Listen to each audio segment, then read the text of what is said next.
Buenos días a todos y todas los presentes, a los que nos siguen virtualmente. Disculpa, me voy a tomar 2 minutitos para saludar y hacer llegar el agradecimiento a todos los que participan de distintas partes del mundo, y voy a mencionar los países que están participando conectados desde las plataformas. Desde Andorra, desde Angola, desde nuestro país Argentina, desde Australia, desde Austria, desde Bermuda, desde Bolivia, Brasil, Burundi, Chile, Colombia, Costa Rica, Cuba, Curazao, República Dominicana, Ecuador, El Salvador, España, Estados Unidos, Francia, Guatemala, Haití, Honduras, Israel, Italia, Kenia, Libia, Nicaragua, Managua, México, Nueva Zelanda, Nigeria, Pakistán, Panamá, Papúa y Nueva Guinea, Paraguay, Perú, República de Moldova, Saint Martín, las Islas Salomón, Sudáfrica, Netherlands, los Países Bajos, Uruguay, Estados Unidos, que lo mencioné, y Venezuela. Todos esos países son los que nos siguen desde las plataformas, así que no quería dejar esta oportunidad para mencionar, porque sé que muchos de estos países CAI ha tenido intervención, ha trabajado. La verdad que presentar en este poco tiempo que nos conocimos, la verdad que es muy difícil hacer una presentación siendo objetivos, ya que la subjetividad de su experiencia nos atraviesa, y más cuando uno viene muchas veces formando gente, alumnos y profesionales desde la perspectiva de derechos humanos. Y cuando hablamos en el día de ayer, y se trató el día de ayer el tema de la conflictividad, uno siempre piensa que los conflictos, sea cual sea, se originan cuando alguien pretende algo y de la otra parte se le opone con mayor o menor medida alguna resistencia. A partir de esa regla simple la podemos dimensionar no solamente en la conflictividad diaria, cotidiana, la conflictividad mundial que hoy nos aborda para tener y pensar desde otra dimensión. Yo la verdad que escribí porque anoche me puse a pensar cómo podía presentarlo. Y la verdad que es muy difícil, porque alguien que posee una expertise y una experiencia tan diferente en la mirada de la conflictividad a una realidad que nosotros vivimos aquí en nuestro país o en Latinoamérica. En países como los nuestros, nosotros tuvimos una guerra hace 40 años y sin embargo todavía no hemos cerrado las heridas. Pero tal vez lidiamos con otra belicosidad, que también es de alta intensidad, como es la conflictividad social en países como los nuestros y países latinoamericanos, como también los aquí presentes amigos africanos. Tenemos otro tipo de conflictividad. Y estas se focalizan en conflictividades sociales y conflictividades también focalizadas más que nada en nuestras juventudes. Debemos encontrar ciertos puntos comunes y otras visiones superadoras para cambiar verdaderamente nuestro rumbo. Acá hay una persona netamente profesional en la intervención para la paz, que no solo expresa en el resumen de su biografía, como bien lo dijeron en la presentación, sino que se expresa en su pasión, que desde adolescente fue por luchar por la paz en el mundo. Y algo característico, uno siempre piensa de estas latitudes, luchar por la paz en el mundo no es demasiado grande. Bueno, aquí CAI es un exponente de qué significa luchar por la paz y en el mundo. Y no como mera expresión de deseo, sino como un verdadero trabajador. Y él se define como un practicante.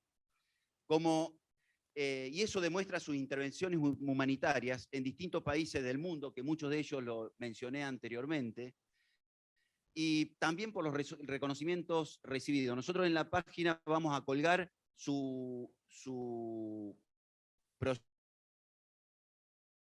proyección, su documental, lo vamos a tener presente por Vimeo, porque nos facilitó y que sea visto y distribuido, cuanto más conozcan ese video y el trabajo que viene realizando no solamente CAI, sino un sinnúmero de profesionales de distintas partes del mundo en búsqueda de la paz. Es una experiencia única y en realidad conmovedora para nosotros.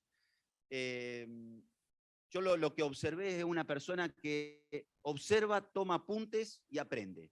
Siempre está con su libretita, escuchando y aprendiendo. Más allá que nosotros tenemos limitantes idiomáticas, él escucha, entiende el castellano, pero la conferencia la va a hacer en inglés, traducida, en simultáneo, por cualquier cosa después. La idea era que hacer preguntas, por eso está...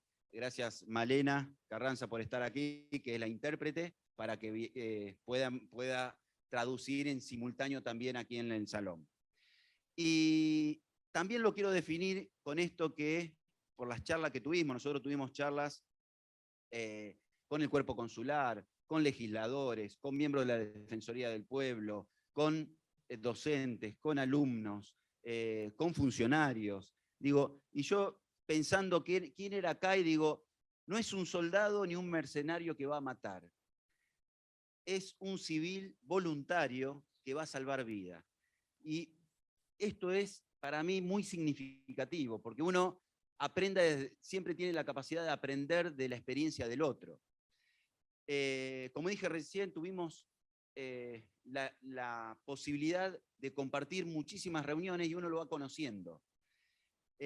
Su labor humanitaria, sus momentos de intervención. Cuando nosotros nos comunicamos con CAI, él estaba en un momento, era creo de noche, él estaba en un convoy rumbo a Ucrania a sacar refugiados en plena guerra. Digo, y uno no toma esa dimensión. Por eso digo, nosotros rescatamos lo que nos quedó a nosotros de la guerra de hace 40 años y hoy, digo, tenemos heridas sin sanar. Digo, lo que debe ser un mundo bélico conflictivo, donde la guerra, la vida y la muerte tiene otro tipo de significado. Así que eso para mí es muy valioso que hoy estés de Rumania aquí en Rosario, en Santa Fe, en Argentina. Y no solamente eso, por eso yo no pienso presentarlo en su academicismo, sino en lo que es la persona de CAI, o lo que yo percibí conociéndolo a CAI en estos días. Digo, y tal vez para cerrar, ¿cómo se define él? Y te tomo tus palabras. Cuando le preguntaban, después de él contar toda la experiencia, le decían, bueno, pero ¿cómo lo haces? ¿Qué es tu vida? Y él decía, solo soy un padre que tiene 2 hijos, un felizmente casado y haciendo lo que le apasiona. Digo, esa es la mejor definición para presentar a CAI. Así que, CAI, muchísimas gracias por estar aquí compartiendo con nosotros en este auditorio, en la República Argentina, y para más de 40 países que nos siguen y más de 2.700 personas que nos están siguiendo a través de la plataforma. Así que muchas gracias por estar aquí. Muchas gracias, Gabriel.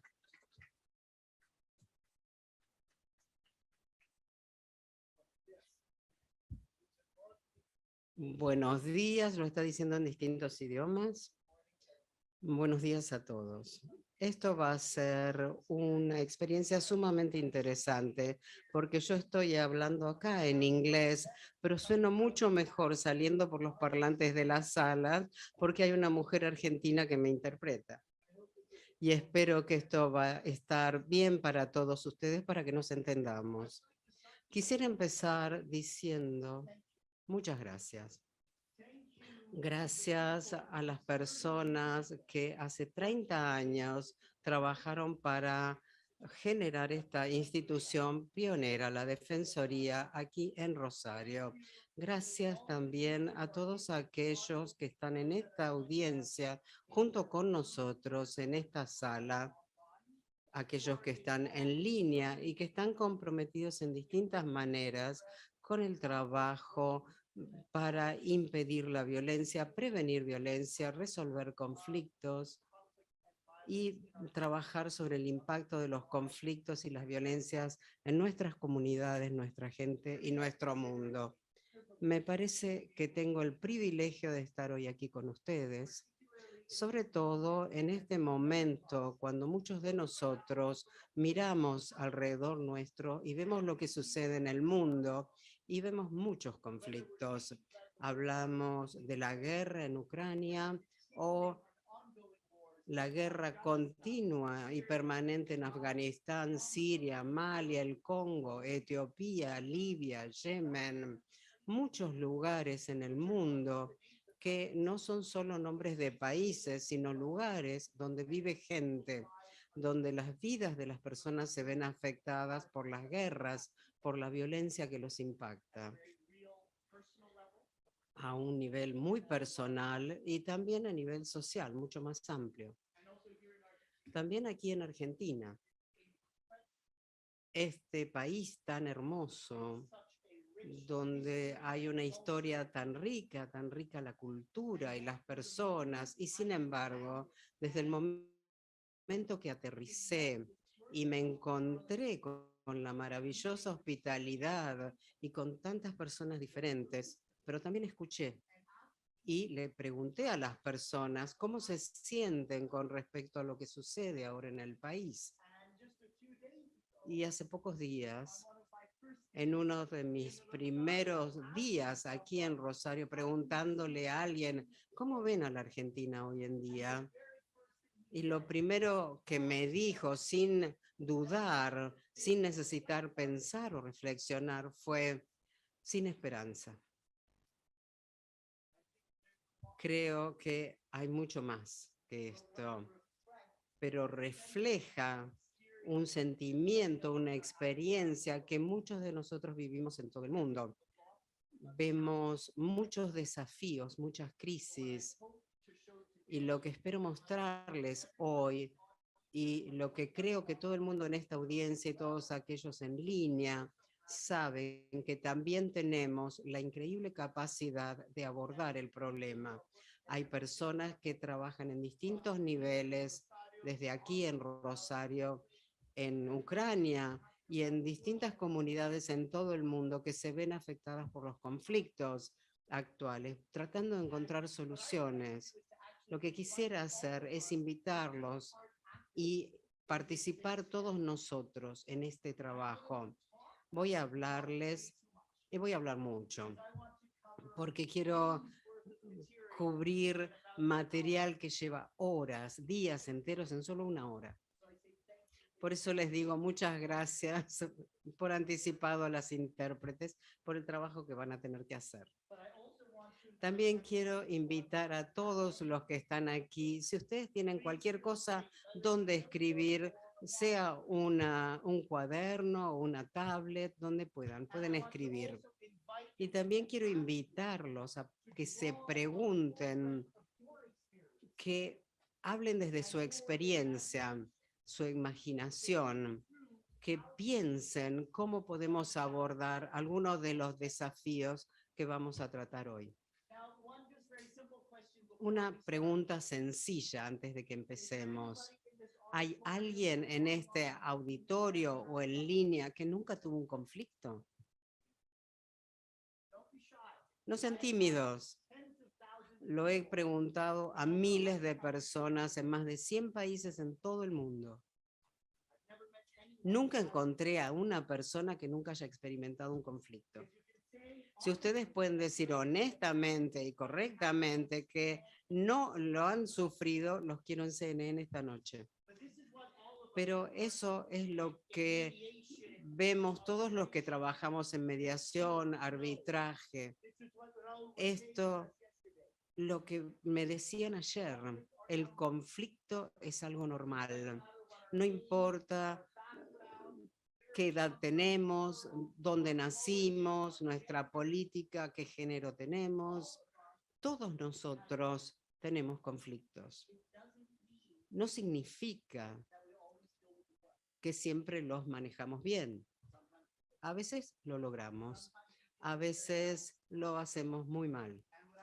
Y lo que yo les sugiero es que parte de este maravilloso congreso es una invitación, una oportunidad para que nosotros pensemos en forma práctica y logremos a partir de toda la experiencia conjunta que tenemos y trabajemos tanto para apreciar lo que se ha realizado en los últimos 30 años, pero también para entender este momento, dónde estamos hoy en el mundo y qué estamos esperando para el futuro, y preguntarnos a nosotros mismos cómo podemos mejorar, cómo podemos abordar los conflictos y la violencia de mejor manera.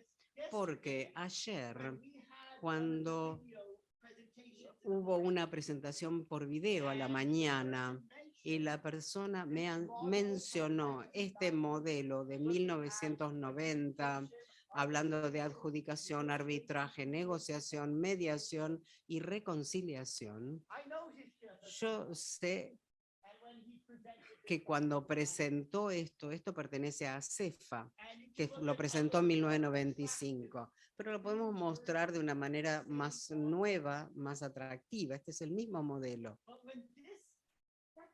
Pero cuando este espectro de abordajes sobre el conflicto se desarrolló, ni siquiera habíamos inventado el iPhone. Esto no es un modelo competente para la actualidad. No es suficiente. Estos son campos importantes donde hay distintos abordajes en cada uno, pero es la parte más chiquita del campo de cómo abordar los conflictos eficazmente. Y cuando Raúl ayer nos decía que todos nos centramos en las soluciones, pero no entendemos el conflicto, y habló sobre siempre estar buscando el bisturí. Ahí está el bisturí, el estetoscopio, el termómetro. Pero aún ahí, este no es campo médico, no hoy en día. Tenemos innovaciones médicas, tecnología maravillosa, nueva, que ha sido inventada. Es un campo enorme el de la medicina. Y normalmente no solamente tenemos cirugía, hay muchos otros campos, por ejemplo, la odontología y mucho más. Y también tenemos estas zonas hermosísimas donde estuve corriendo esta mañana y ustedes ven a todas estas personas en Rosario que están corriendo también. Tenemos deportes para niños, para adultos, porque nosotros reconocemos que nuestro abordaje a la medicina y la salud no se basa únicamente en un cirujano con un bisturí o un médico, sino que observamos cómo todos podemos aprender y lograr las capacidades y las herramientas para vivir vidas saludables. Y tenemos también innovaciones increíbles en medicina, en el área de salud. Algunos hospitales nuevos que se construyen. Este es un diseño de un hospital en Leeds, en Gran Bretaña, y a veces podemos observarlo y decir, bueno, esto está lejos de la situación que vivimos acá. Si ustedes simplemente observan la cantidad de dinero que se lleva la corrupción en Argentina, bueno, se pueden construir varios de estos hospitales. No es simplemente tener el dinero, es cómo usarlo. Estamos generando relojes, inventando relojes que tienen la capacidad de monitorizar, más capacidad que muchos médicos en sus consultorios. Y estamos empezando a digitalizar la salud. Y existe una cooperación de manera que un médico en el Congo y otro en Noruega pueden estar cooperando y trabajando juntos en una cirugía. Estamos avanzando en medicina de manera que hace 15 años ni siquiera lo imaginábamos. Pero también estamos haciendo mucho más. Estamos entendiendo que cuando vemos o pensamos en el bienestar y en la salud, no vemos y observamos solamente el momento en que alguien se enferma. No solamente capacitamos a los médicos y las enfermeras, sino que estamos tomando a todo el gobierno, estamos tomando un enfoque de toda la sociedad, buscando modelos de ciudades que nos permitan tener una ciudad saludable, generando ciudades para las personas, con actividades saludables y haciendo que nuestro entorno, nuestro ambiente, nuestro aire sea más sustentable.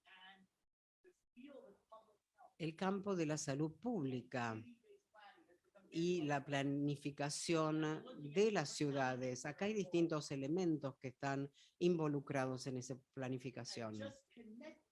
Y conectando con algunas de las cosas que he estado escuchando de colegas que trabajan en la Defensoría y otras en conversaciones que mantuve, una de las cosas que mencionaron es cómo en la Argentina hay ausencia de datos, de recolección de información exacta sobre cualquier situación. Faltan estadísticas. Entonces, lo que aprendemos en distintos campos de la actividad humana, que es importante saber y conocer la situación real, cuáles son las experiencias de las personas, reunir los datos.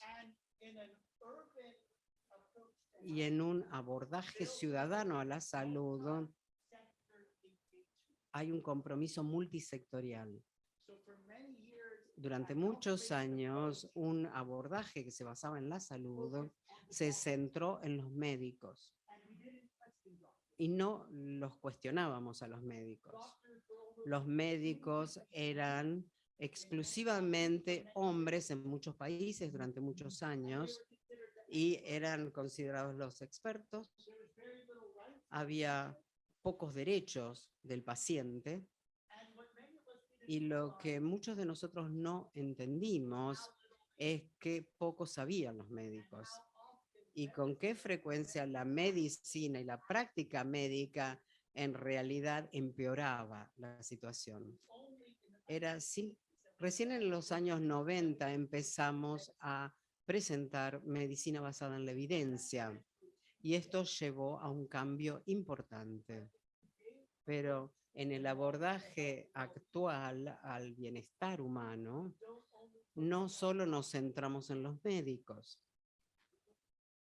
Miramos los planificadores urbanos, también los maestros, las políticas públicas, los presupuestos, las familias y cómo los niños son criados, son educados, que comen. Hay un empoderamiento del ciudadano. Está en la base del enfoque moderno. Reconocemos que es el ciudadano y las personas, las comunidades afectadas, las que tienen que desempeñar un papel fundamental, apropiarse, actuar de su propia salud y bienestar.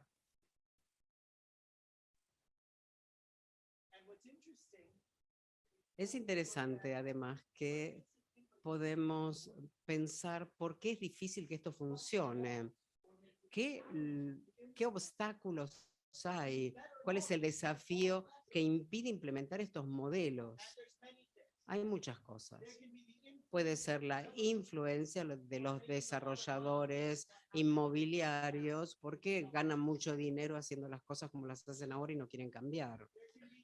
Puede haber una inercia de las personas, de distintos funcionarios estatales que están acostumbrados a trabajar de una manera, están capacitados de cierta manera, no cobran demasiado y no quieren cambiar. Existe también lo que se llama ignorancia, analfabetismo entre los políticos y quienes toman las decisiones. Alguien que es elegido como funcionario, un político, no está obligado a ver estudiado y saber sobre salud pública.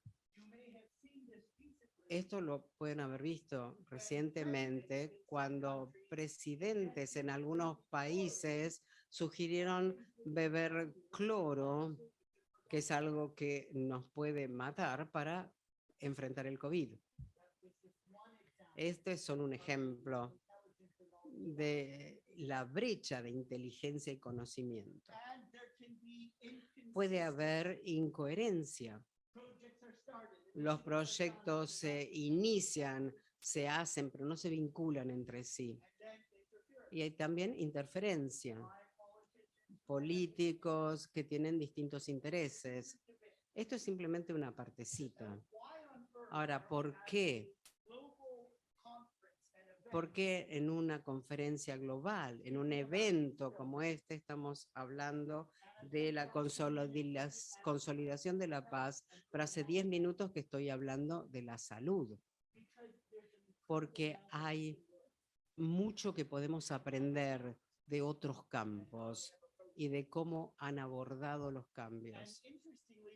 Es interesante porque también hay conexiones con nuestro campo de acción. Hemos visto, por ejemplo, prácticas basadas en evidencia en Brasil y en otros lugares, que cuando las comunidades afectadas por la violencia uno introduce mejor sistema de salud, esto reduce la violencia armada. También hemos visto que se puede planificar, puede haber planeamiento urbano y esto puede mejorar la salud mental y el bienestar y también reducir la incidencia de la violencia. Esto se puede hablar mucho más porque es un área interesantísima, pero por ejemplo, aquellos que están involucrados en este trabajo, los que recogen datos, los que planifican ciudades, raramente, al menos mucho en Latinoamérica, tienen aquellos que trabajan en la defensoría trabajando junto con ellos. Esto es algo que no se ha hecho, no con frecuencia. Pero cuando uno toma un abordaje integral a la consolidación de la paz, esto es básico. Y tenemos gran cantidad de evidencia que muestra la potencia que puede tener este vínculo. Y si damos un paso hacia atrás y pensamos en el siglo XX, ¿cuál fue el factor que más contribuyó a la vida humana? ¿Cuál contribuyó más que ninguno? No fue la invención de la penicilina, ni también los hospitales o los cirujanos, ni los antibióticos. Fue el agua limpia. De acuerdo a la OMS, el agua limpia fue responsable del 90% del incremento en la expectativa de vida. Entonces les quiero pedir que piensen en los conflictos en sus países, en sus comunidades. ¿Cuál sería el agua limpia en ese caso? ¿Cuál sería el agua limpia para poder abordar conflictos y consolidar la paz? Tal vez podamos volver a este punto. Tenemos que pensar en algo más que el bisturí. Y estoy totalmente de acuerdo con Raúl. Necesitamos darnos cuenta cómo entendemos el conflicto actualmente a nivel global. Entender que no es suficiente y muchas veces nos lleva a un abordaje incorrecto.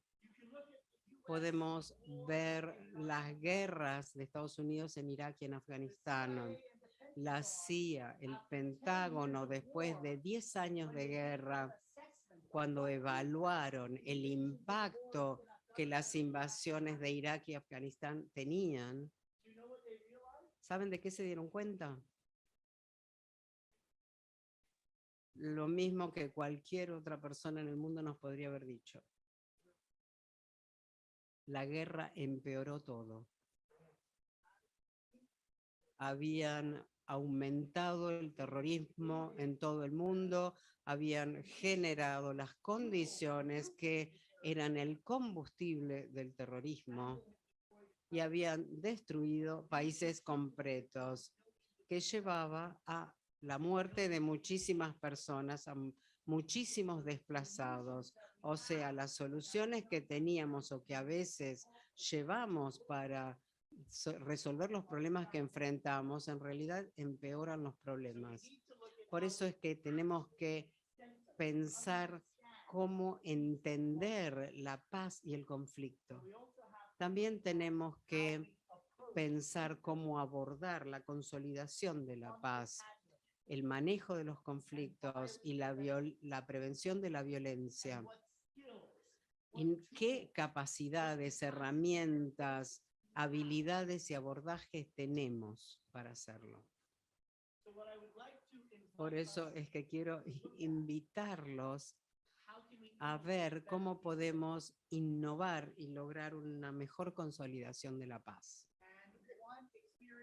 Una experiencia que me inspira para seguir dentro del campo de la medicina es lo que se llamó el abordaje del equipo de los sueños. Esto fue hace 20 años, viendo cómo curar el cáncer.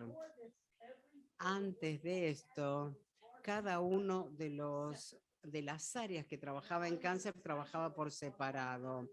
Tomaron un especialista de cada una de estas áreas, cáncer de mama, de abdominal, que muchas veces no tenían ni idea de qué estaba haciendo el otro. Y muchas veces no trabajaban en distintas áreas de la medicina que estaban por fuera de la disciplina específica que ellos trabajaban. Esto significó, ¿qué significó? Que el conocimiento estaba compartimentado en distintos lugares, todo separado. 3 mujeres, Laura Siskin, que murió pocos años después, en 2008, Katie Couric, una de las periodistas más conocidas en Estados Unidos, Sherry Lansing, una productora y directora de Paramount, todas se enfermaron de cáncer. Y como sobrevivientes,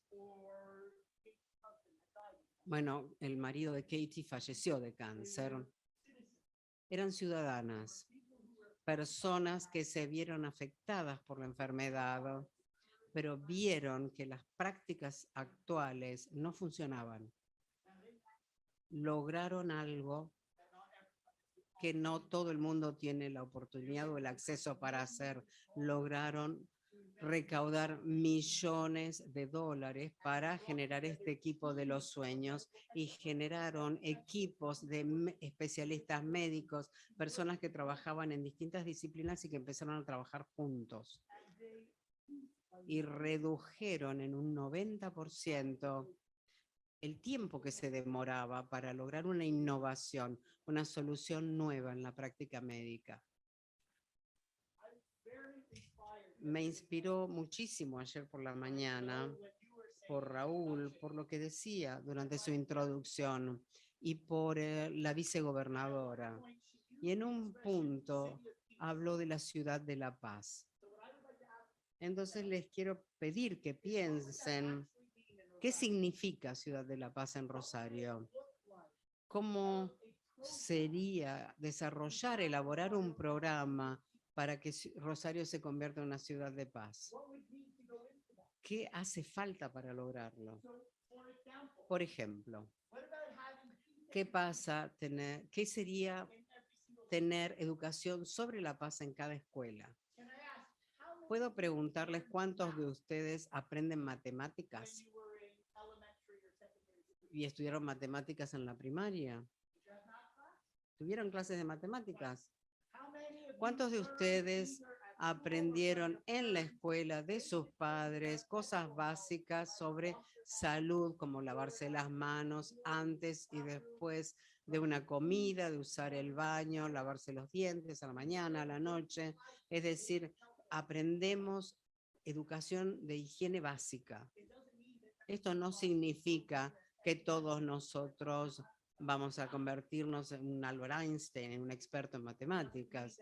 No significa tampoco que cada uno de nosotros va a convertirse en cirujano, pero sí reconocemos que es importante tener estas capacidades, estas habilidades para ser ciudadanos, como ciudadanos para nuestra vida. Y también capacitamos a otros expertos más avanzados. El Foro Económico Mundial en Davos todos los años se ocupa de cómo evoluciona la economía.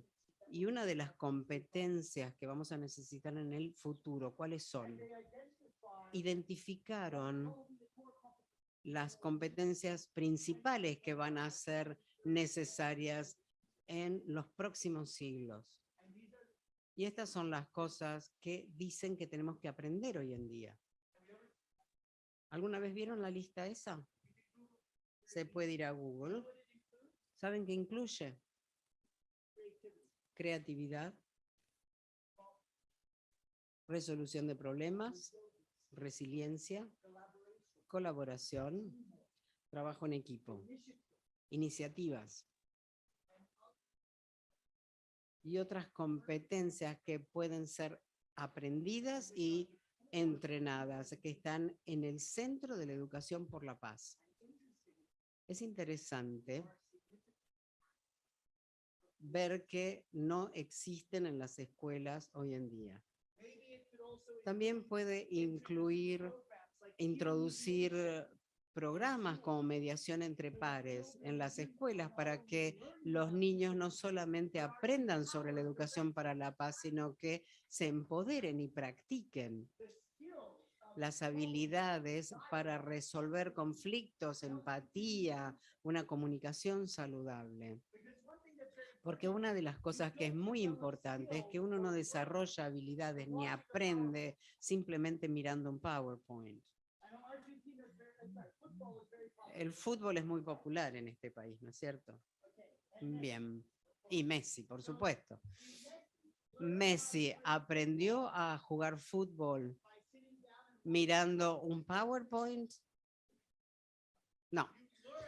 Uno aprende experimentando, haciendo, entrenando, recibiendo coaching. Es así en todos los campos. Entonces, si quieren desarrollar las competencias, las habilidades para resolver conflictos eficazmente, necesitamos practicarlas. Ahora, volvamos a la pregunta que hice al principio. ¿Cuántos de nosotros hemos tenido conflictos? Podría haber empezado preguntando, ¿cuántos de nosotros estamos en una relación? ¿Alguien aquí está casado, vive con alguien, tiene un hermano, una hermana, crecieron junto con ellos, trabajan en una oficina o con colegas, tienen hijos? La mayoría de nosotros tenemos o tuvimos padres. Entonces, si están en cualquiera de esas situaciones, hay conflictos. Y en todas esas relaciones, en todos esos espacios, podemos aprender a manejar los conflictos de mejor manera. Como cuando entrenamos a la policía, a las fuerzas de seguridad, en un enfoque ciudadano para la paz, ¿cómo capacitamos a la policía? ¿Cuál sería su práctica, los modelos que deben seguir para abordar situaciones? ¿Tienen sistemas de alerta temprana donde se puede identificar las condiciones, las situaciones que hacen que surja la violencia? Hay que usarlas antes de que aparezca la violencia. ¿Tienen presupuesto participativo? Hay miles de maneras de hacer presupuesto participativo, una muy corrupta y mala hasta una muy eficiente. Pero lo que hemos visto es que cuando el presupuesto participativo se hace bien y los ciudadanos y las comunidades toman parte activa en la decisión de las prioridades, vemos menos corrupción, mejoras en los gastos, en las infraestructuras, en la educación y también menor violencia. En un enfoque de consolidación de la paz, se puede pensar en la auditoría del presupuesto municipal, provincial, la legislación, la legislatura, para ver dónde este presupuesto contribuyó a aumentar la inequidad y por ende llevar a la violencia en lugar de mejorar la manera de abordar los conflictos. ¿Tiene sentido todo esto para ustedes? ¿Les parece interesante? Bien. Entonces, una de las ideas básicas de las que estoy hablando, recuerden ayer, Raúl dijo que las cosas son muy rápidas ahora, mucho más complejas. Hace 30 años había una cantidad de temas que uno podía aprender, una cantidad de profesiones, ahora hay mucho más. Lo que vemos como especie es que hay una innovación increíble de la sociedad, de la vida. Y sí, cada vez más rápido, cada vez más complejo. También es más plural, hay más espacios donde las personas pueden buscar profesionalizarse en lugar de tener simplemente una cantidad limitada como existía antes. Estamos viviendo en un mundo donde tenemos más innovación, más libertad, más cultura, más creatividad científica y tecnológica, de la que nunca vimos en la historia de la humanidad. Entonces, cuando la gente mira hacia atrás y dice, ojalá hubiera vivido en el Renacimiento, en la época de la Ilustración, nosotros tenemos más innovación diaria de la que teníamos en siglos. Hoy en día hay más chicos en la escuela que nunca antes en la historia de la humanidad y sobre todo muchas más niñas en la escuela, muchas más personas que votan y participan en decisiones gubernamentales. Y tenemos enormes problemas con esto. Vemos que la democracia está disminuyendo, está viéndose afectada, hay muchos desafíos. Una de las cosas que me gusta hacer en eventos como este o en cenas con amigos es preguntarle a la gente, piensen en los que conocen que están en el gobierno, presidentes que tenemos en el mundo, y después piensen en las personas que ustedes conocen. ¿Pueden pensar en 10 que ustedes conocen que harían mejor el trabajo de esos presidentes o esos políticos? Sí, tenemos elecciones, pero el sistema de partidos políticos no es muy eficiente hoy en día. Con frecuencia no votamos a aquellos que tienen las mejores capacidades, sino a aquellos que están dentro del sistema de partidos. Y nuestro modelo de gobernanza y de toma de decisiones puede ser mejorado muchísimo. Si nosotros tenemos un abordaje de consolidación de la paz y con toda la experiencia en mediación, ¿cómo podrían ustedes innovar? ¿Cómo hacemos gobernanza a nivel de la ciudad o local? Tal vez los mediadores pueden ayudar cuando los partidos tratan temas que afectan a la población. Tenemos grandes avances en medicina. Mi abuela murió hace 60 años de algo que hoy se cura.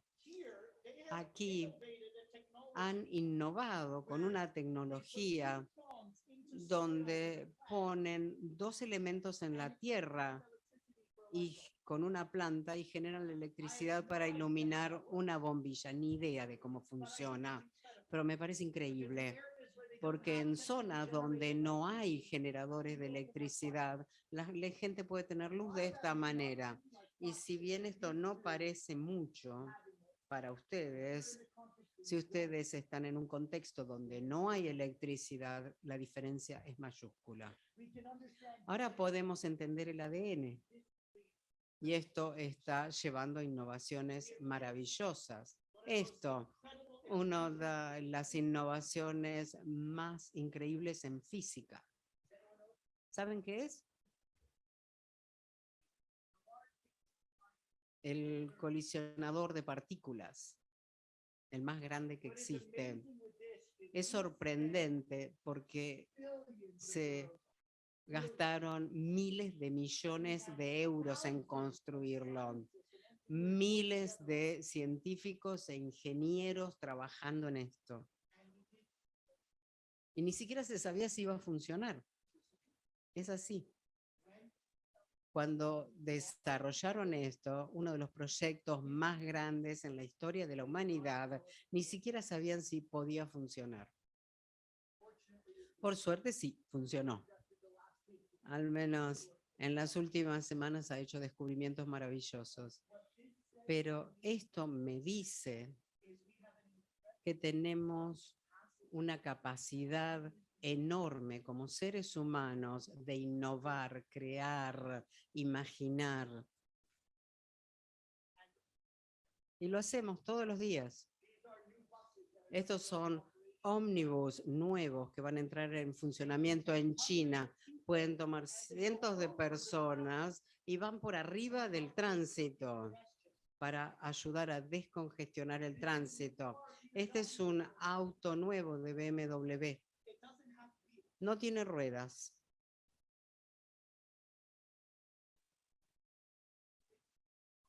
Este es un miembro artificial. Era tan pesado, tan incómodo, pero ahora lo hacen con impresoras 3D.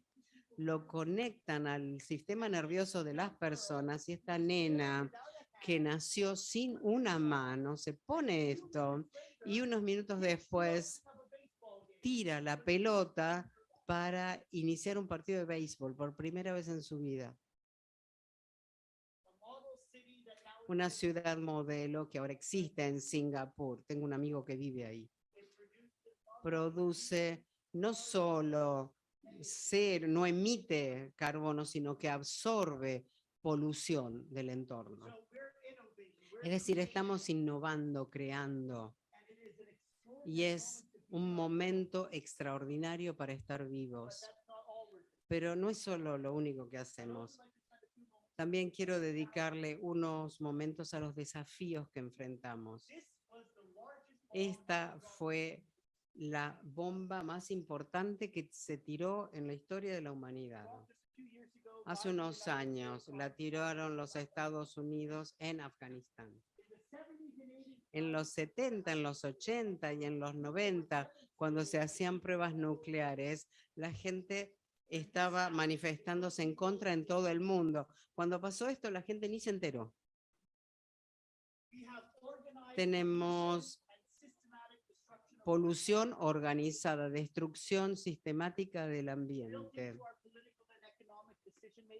que está dentro de nuestro sistema político y de toma de decisiones, pobreza, en una escala espantosa.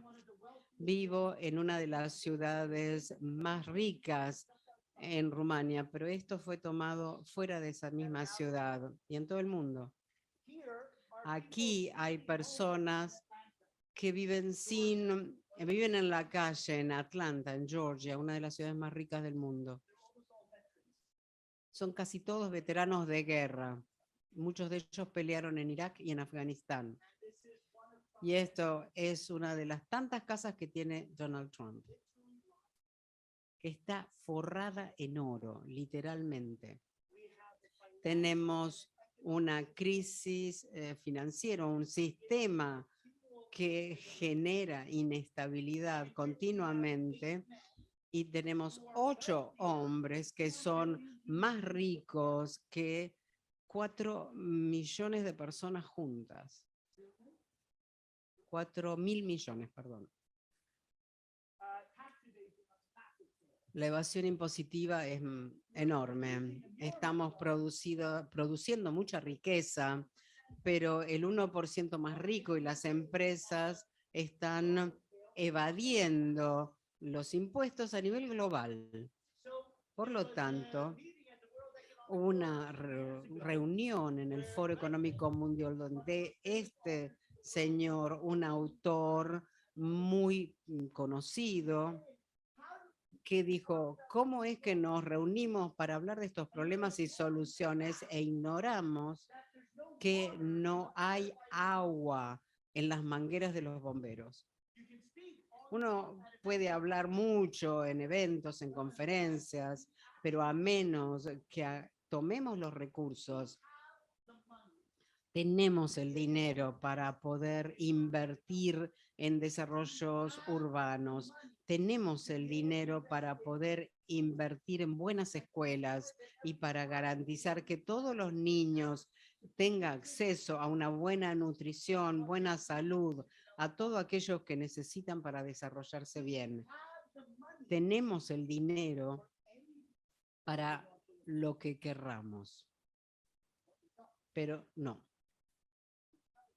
No lo tenemos porque hemos desarrollado un sistema financiero global donde el dinero se escurre hacia otros lados. Lo que tenemos entonces es problemas en nuestro sistema educativo. Vemos muchas escuelas públicas donde no tienen los recursos que necesitan y aquellos que pueden pagar mandan los chicos a escuelas privadas. Y las oportunidades entonces son totalmente diferentes.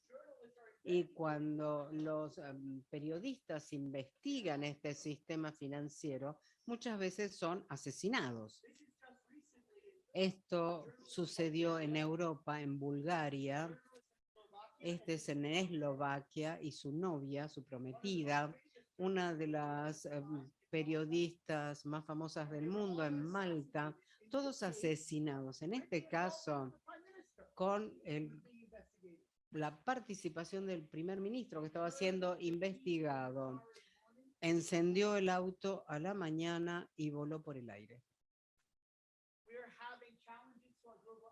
Tenemos desafíos en el sistema agrícola mundial porque está sufriendo condiciones climáticas extremas y también la guerra.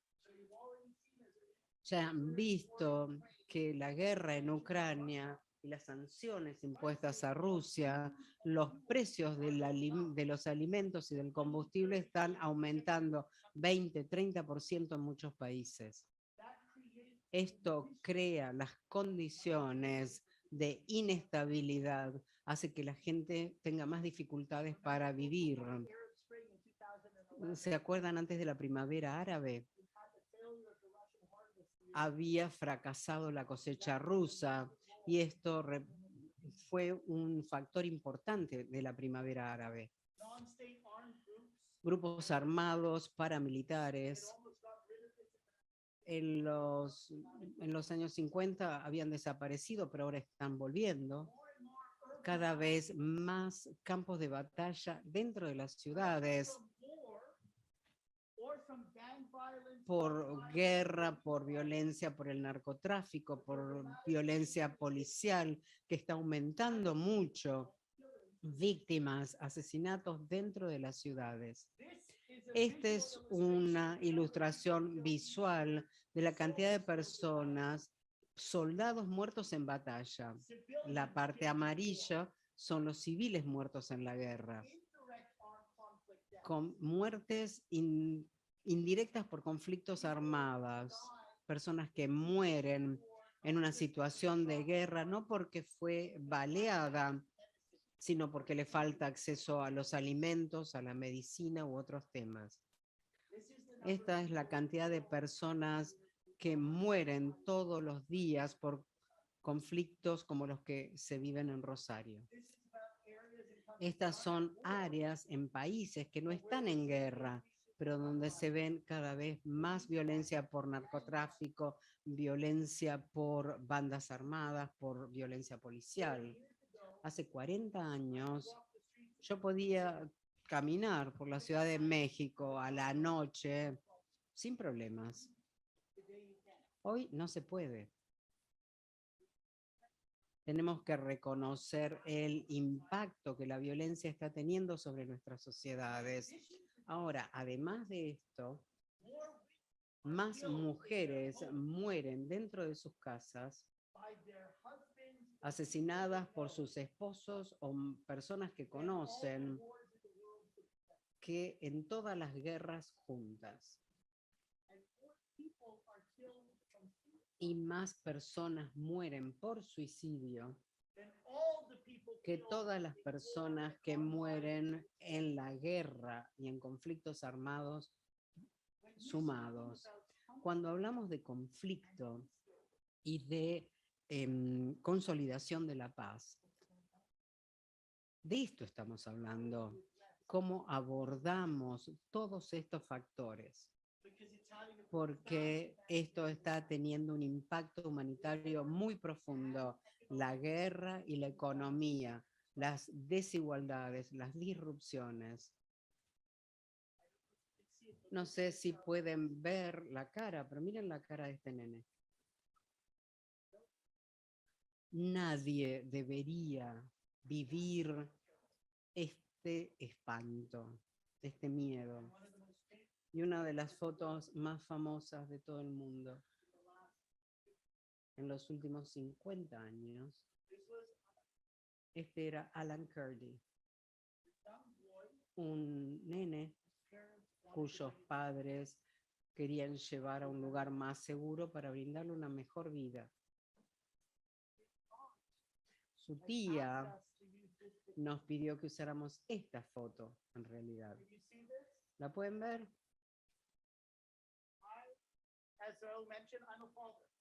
Yo soy padre, tengo un hijo. He vivido una vida maravillosa y nunca me divertí tanto como desde que nacieron mis hijos. Y en nuestra ciudad, en mi ciudad y en las nuestras, hay lugares donde los chicos pueden jugar y veo estas caras. Cuando los chicos están tan contentos que es demasiado para que lo tengan adentro del cuerpo. No la pueden mantener a toda esa alegría adentro.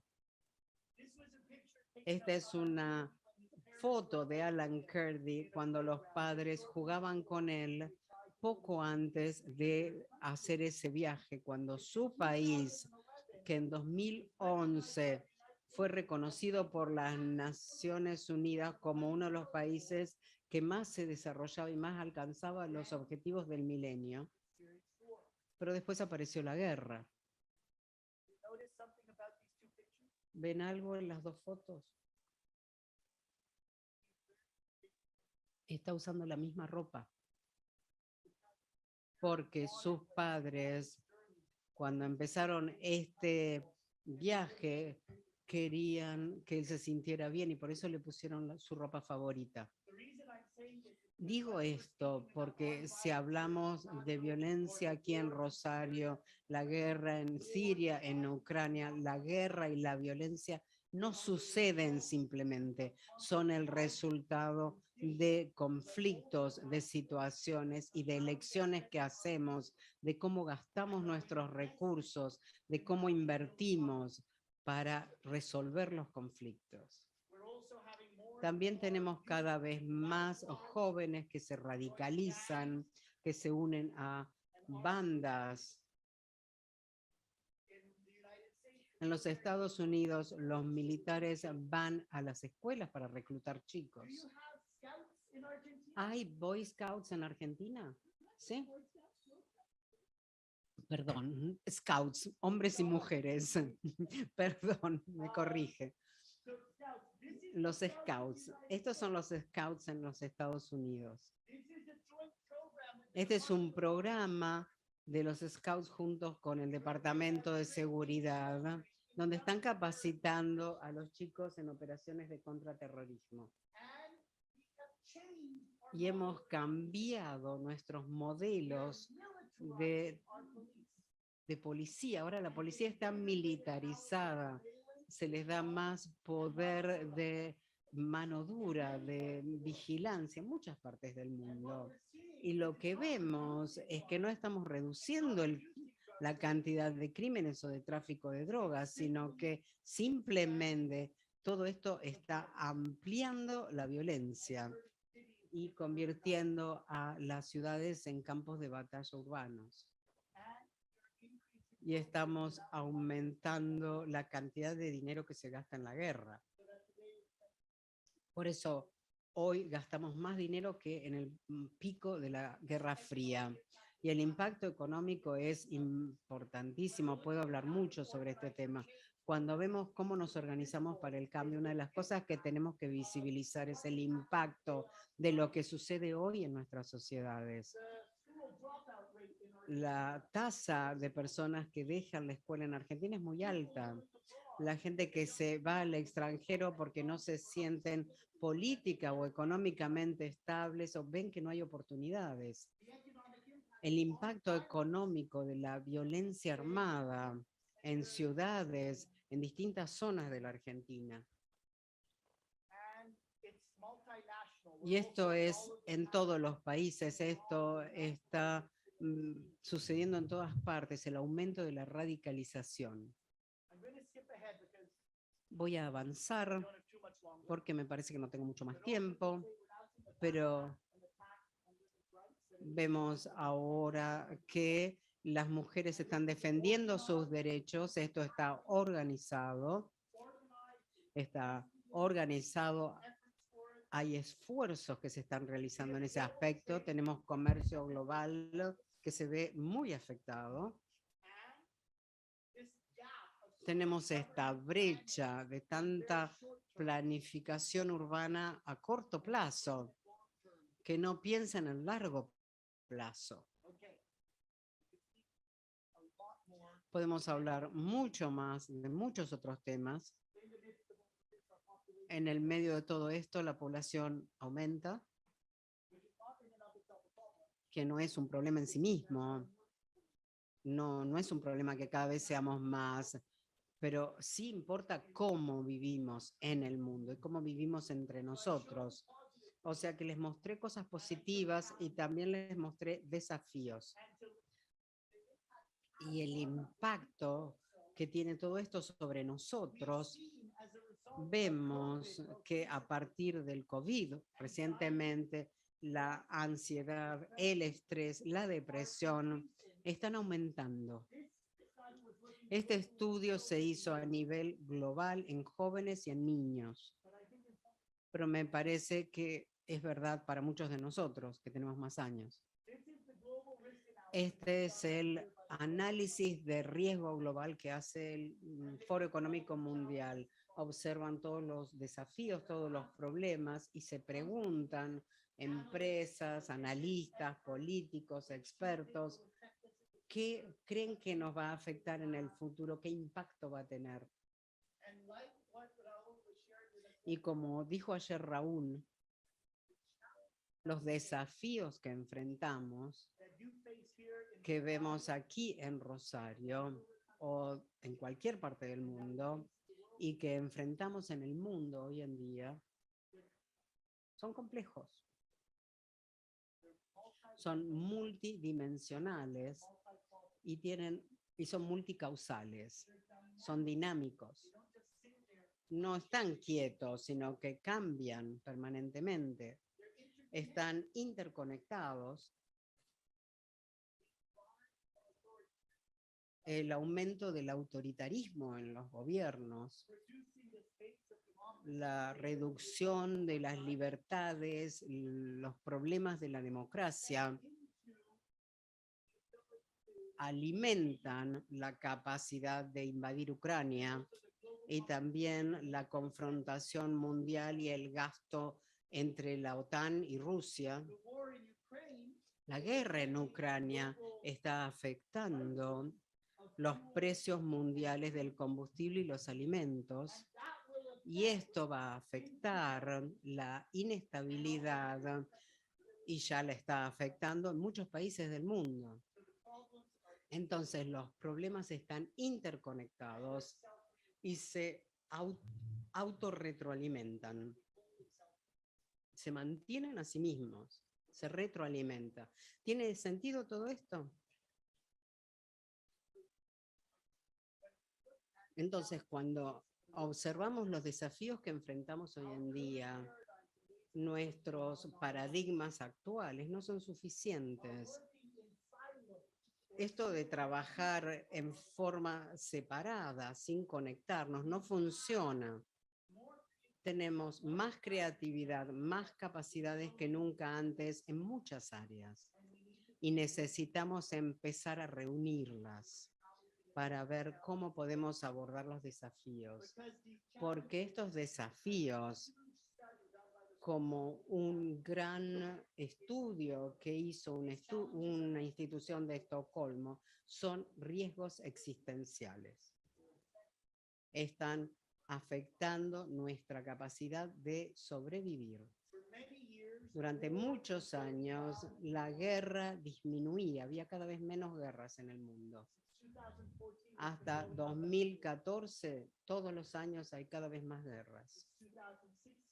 Desde el 2016 ha habido más personas que murieron en la guerra que nunca antes. Este es el gasto militar global que aumenta.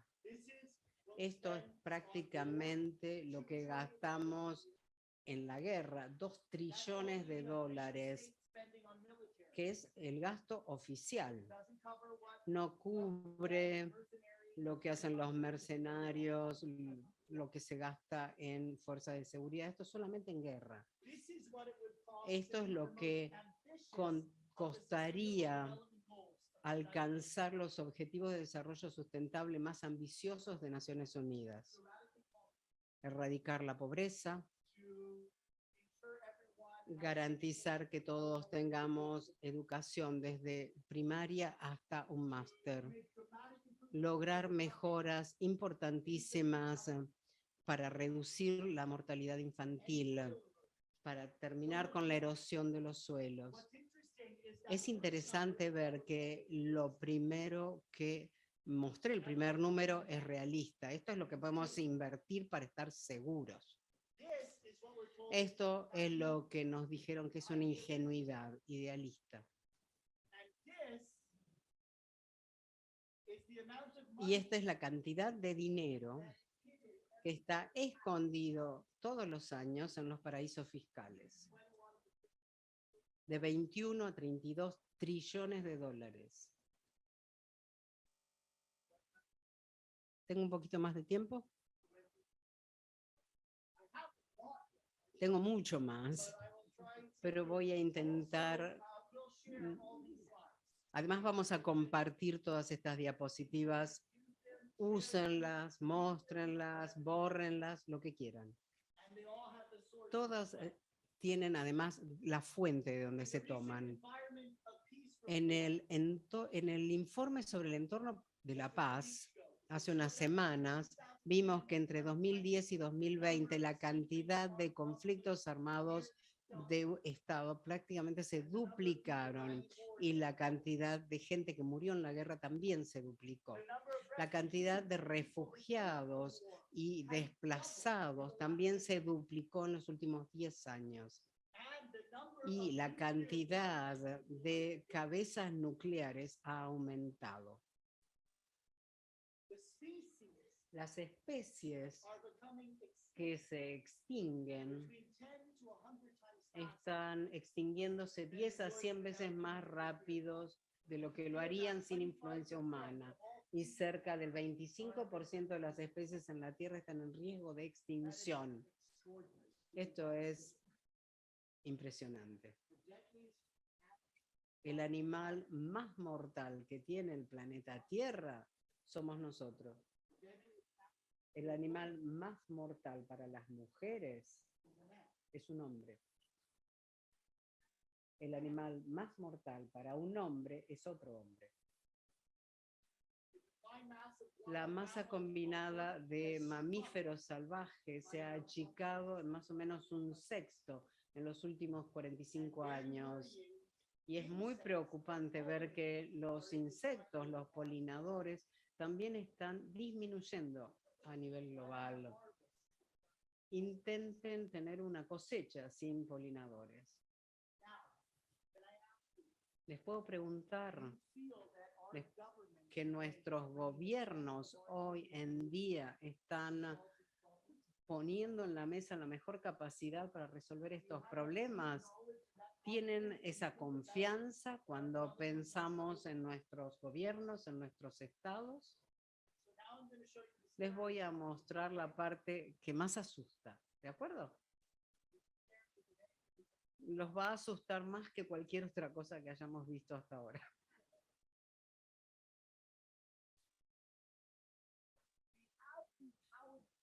Hemos empoderado hoy en día, algunos de ellos ya no, pero en muchos países del mundo, hombres viejos, misóginos, racistas, chauvinistas, corruptos. Este hombre, que acaba de terminar su gobierno en Filipinas, tuvo como lema de campaña matar a 100.000 personas. Este mostraba un rifle y a los periodistas durante una conferencia de prensa.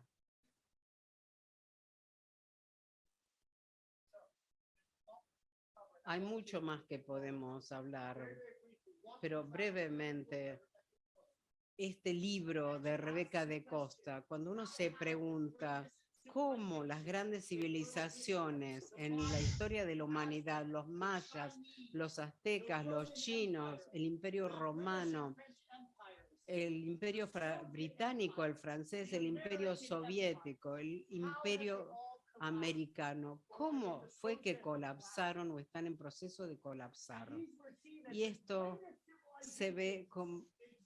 Esto fue la gran civilización en su momento, por la producción cultural, por la actividad económica, por la organización política, por el desarrollo del conocimiento. Y sin embargo, todos colapsaron. Y hay académicos, gente que estudia en todo el mundo el porqué de estos colapsos. Y algunos dicen que fueron factores medioambientales, sobrepoblación, guerras constantes en las fronteras, enfermedad, política, falta de energía, de alimentos. El punto de Rebeca, la autora del libro que mostré, es que es importante saber por qué. Y en la mayoría de los casos, la realidad mostró que no era un solo factor, sino varios juntos. En algunas situaciones, algunos factores fueron más importantes que otros. Pero nos dijo que cuando dedicamos todo nuestro tiempo a preguntarnos por qué, tal vez no hagamos otra pregunta que es igual de importante. ¿Por qué no lo resolvieron? Porque sabemos que los problemas existen. ¿Por qué no los resolvemos? Y usa esta historia de los estanques de nenúfares, donde hay un nenúfar, esta planta, después hay 2, después 4, después 16, y crecen en forma exponencial. Un día entonces el estanque se ve precioso, pero al día siguiente la crisis creció y sofocó a este estanque. Usa también la historia de este vigilador. Su trabajo era apagar, era hacer sonar la alarma cuando se robaba ganado, cuando había un incendio, para que los ciudadanos se despertaran, porque tenemos que abordar esta situación, tenemos que resolverla.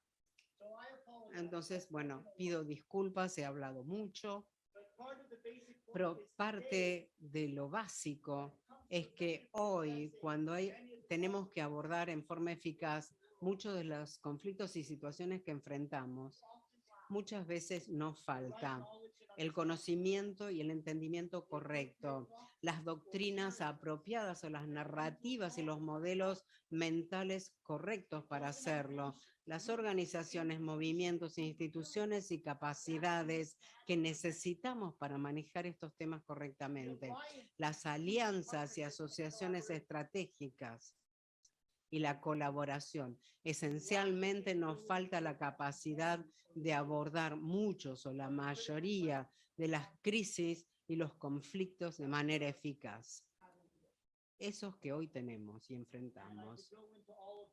Puedo hablar de esto, de VUCA, un término militar que habla de la volatilidad y compartir muchas otras cosas.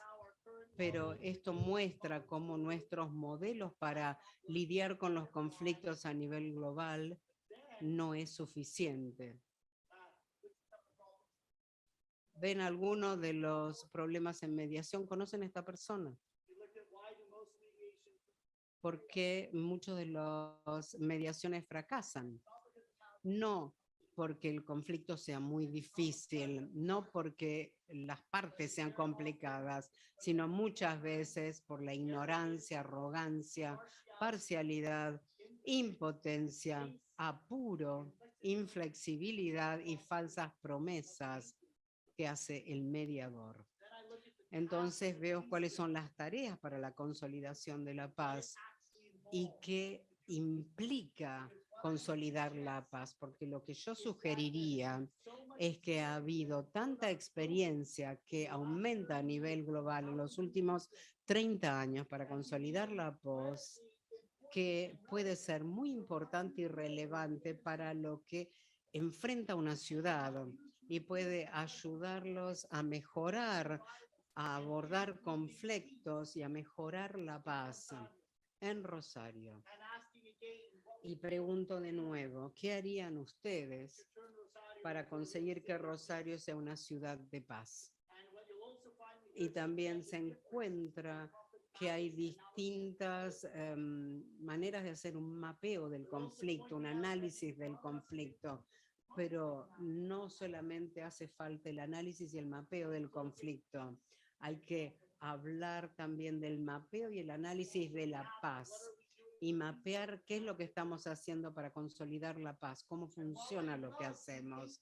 Y si bien me encantan las 8 áreas que Raúl sugirió ayer, algunas funcionan y han funcionado en los 25 años que pasaron, pero nunca tomen un modelo de un académico occidental como el único posible, porque en realidad estamos 50 años adelante de eso, porque estos marcos generados para entender que impulsan los conflictos han avanzado más. O sea, el conflicto se ha movido mucho más que el modelo. Y ahí tenemos problemas de gobernanza, de derechos de justicia, derechos humanos, género, abordaje sobre seguridad interna, gestión de recursos. Y aquí podemos ver todos los factores que afectan los conflictos y analizar los elementos. Podemos mapear también el perfil de la paz, cómo estamos abordando estos temas hoy en día, qué funciona, qué no funciona, cómo podemos mejorar. Hay mucho más. Ver además las dimensiones del conflicto y cómo abordarlas. Y sobre todo, quiero ver esto, los factores que están detrás de la violencia de las bandas, qué los provoca y los diferentes abordajes que se pueden usar, qué se puede hacer. Estos son abordajes de las fuerzas de seguridad, distintos tipos de programas que se hacen y quiero invitarlos a observar lo que ya vemos y conocemos como abordajes basados en la salud.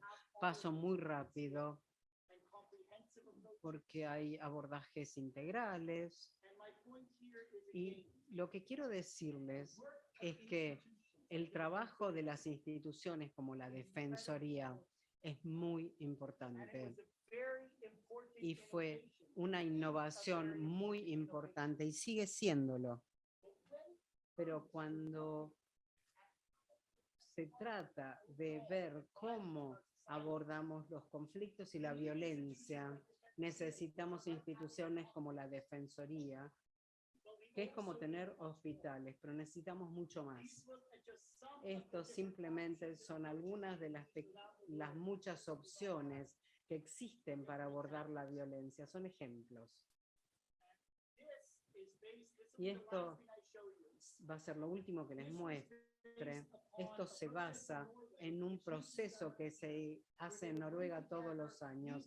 Se juntan mediadores, defensores, la policía, trabajadores de la salud, organizaciones comunitarias, grupos de jóvenes, de padres, para abordar la violencia.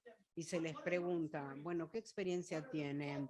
¿Cuáles son los problemas que enfrenta? ¿Cómo los analiza? ¿Cómo trabajan en conjunto? ¿Qué abordajes están tomando? ¿Qué funciona? ¿Qué no funciona? Y un año preguntaron esto a todos. ¿Cuáles son las cosas más importantes que hay que hacer para reducir la violencia armada? Y hubo una idea que se implementó más que todas las otras, aumentar relaciones seguras, estables y que nos alimenten entre los niños, sus padres y sus cuidadores. Otro factor que subrayó todo el mundo fue la necesidad de transformar ideas culturales de masculinidad como el paso más importante para reducir la violencia en el mundo. Estamos viviendo un momento extraordinario, un momento donde nuestro mundo, nuestra sociedad enfrenta desafíos, pero tenemos la increíble capacidad como especie de crear soluciones, no en forma individual, sino juntos. Y el campo de la consolidación de la paz, las soluciones que podemos encontrar, no es solamente usar el bisturí. El campo de consolidación de la paz es muy amplio, muy rico, tanto como el de la medicina. Y si podemos hacer algo para apoyar, para trabajar juntos, para aprender uno del otro, para mantenernos juntos, para lograr las mejores soluciones, para eso estamos hoy acá. Gracias.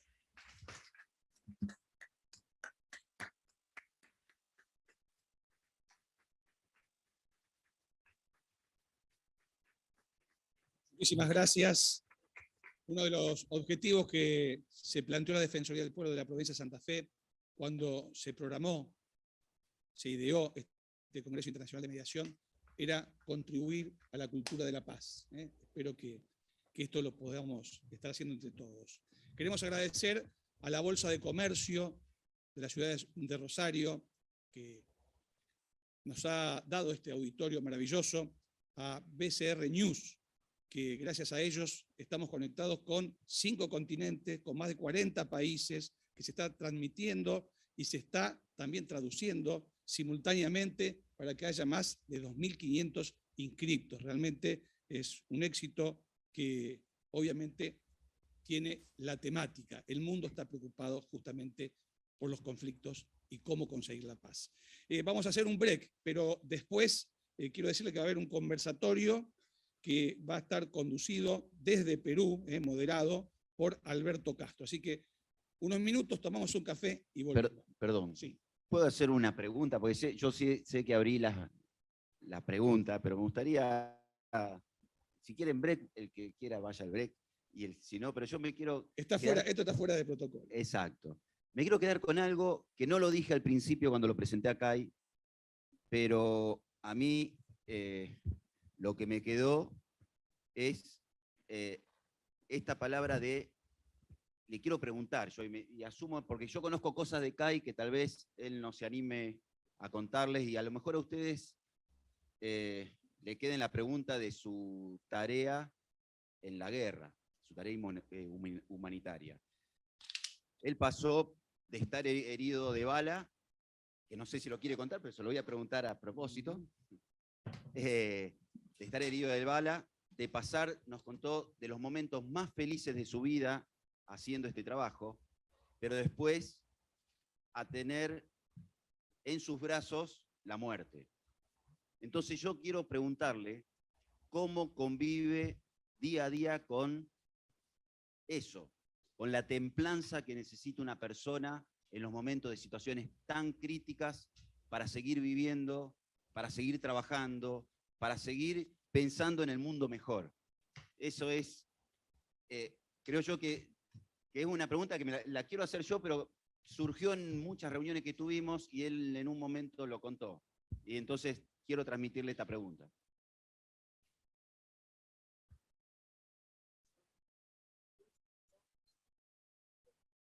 Primero que nada, trabajo en consolidación de la paz, así que no tendría que ser violento con ustedes e impedirles que vayan a dar el break. Terminamos más tarde, pero por eso terminé más tarde. ¿Está bien que conteste esta pregunta ahora?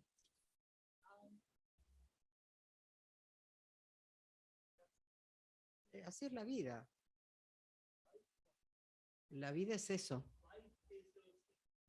La vida son esos momentos extraordinarios cuando todos nosotros éramos Alan Curtis, llenos de alegría. Yo soy un romántico impresionante. Mi mujer se burla de mí. Me encanta ver a la gente dándose un beso en las estaciones de tren. Me encanta todo aquello que muestra lo esencial del mundo. Entonces, cuando ustedes pueden ver la vida, el mundo, en América Latina, ustedes le han dado tantos escritores, tanta gente que expresa la vida, pero espero que todos ustedes sepan de qué estoy hablando, que hayan experimentado esto. Y podemos tener la brutalidad, ver el mayor horror, más allá de lo que podamos imaginar. Y espero que la mayoría de las personas en este mundo no lo hayan vivido. Aquellos países donde 40, 50% de los niños experimentan violencia sexual, algún tipo de violencia de los chicos. Aquellos países donde el 70% de las mujeres han sido abusadas o acosadas sexualmente o violadas. Entonces no es una pregunta que me tengan que hacer a mí, sino una pregunta que nos tenemos que hacer todos. Yo tuve suerte, tuve padres maravillosos, una niñez maravillosa, fue criado con seguridad y con amor. Tomen todo el dinero que invertimos en lo militar y pónganlo para apoyar a la primera infancia, para que haya estabilidad, y vamos a estar mucho más seguros de lo que estamos hoy en día. Si los niños crecen en seguridad y con amor. Durante muchos años me entrené en karate y también esto les enseña cómo centrarse, el equilibrio, autocontrolarse. Supongan que todas las escuelas del mundo tuviéramos meditación, ejercicios de respiración y apoyamos la salud mental, el bienestar. Ahí las escuelas mejorarían en un 10%, mínimamente. Va a haber menos bullying, porque los chicos se van a sentir más seguros, más felices en la escuela. Estos programas están basados en la evidencia. Pero la verdad es que, como mostramos antes, muchos de nosotros vivimos con ansiedad, bajo estrés, y necesitamos hacer mucho más para apoyarnos unos a otros. La belleza de este momento en el mundo es que tenemos la posibilidad de crear un mundo mucho más humano. Pero está sucediendo en un momento en que crece la violencia. y donde el sistema económico es disfuncional. Tenemos que hacer las cosas mejor. Ustedes me hiciste una pregunta personal y yo hablo de lo político, lo económico, del sistema, porque no hay distinción. Lo personal es posible por lo que hacemos. Y la sociedad, lo político, lo económico es el resultado de lo que hacemos. Es decir, hace unos años me preguntaron, hablando con un hombre muy famoso en América Latina, que yo adoro y admiro, un hombre sorprendente, que lo encontré. Supe años después que había abusado y violado mujeres. Bueno, no todos saben sobre esto.